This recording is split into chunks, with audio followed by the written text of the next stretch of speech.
வணக்கம் அன்பர்களே. இது என்னுடைய முதல் முழுநீள காணொளி. இந்த காணொளி தங்களுக்கு கண்டிப்பாக பிடிக்கும் என்று நம்புகிறேன். தாங்கள் என்றேனும் கோயிலுக்கு செல்லும்போது கருவறை மட்டும் ஏன் மிகவும் சிறியதாக உள்ளது என்று என்றேனும் எண்ணி பார்த்ததுண்டா? பிரம்மாண்டமான கோபுரம், மண்டபங்கள் அகலம், ஆனால் கருவறை மட்டும் சிறியது. இது கல்லின் குறையல்ல, காலம் தந்த ஞானம். அந்த ஞானத்தின் மௌனத்தை இன்று நாம் கேட்போம்.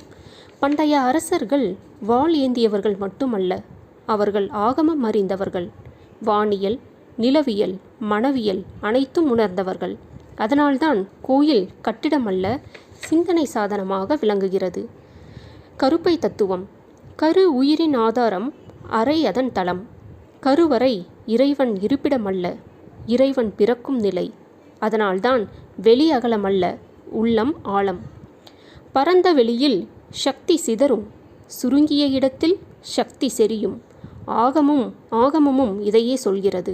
அதனால்தான் வாசல் சிறியது, சக்தி நிலைத்திருக்க வேண்டும் என்பதனால் பணிவு வாசலின் பாடமாக கருதப்படுகிறது.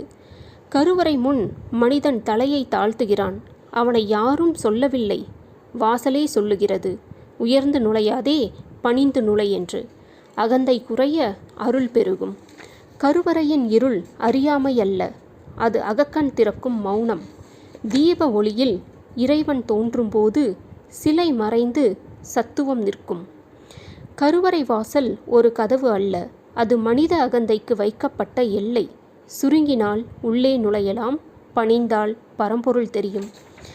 இதுவே கருவறை சிறியதாக இருப்பதற்குண்டான காரணம். மேலும் இது போன்ற பல பயனுள்ள தகவல்கள் தெரிந்து கொள்ள இந்த ஒலி அலை வரிசைக்கு சந்தாதாரராக மாறுங்கள். நன்றி, வணக்கம்.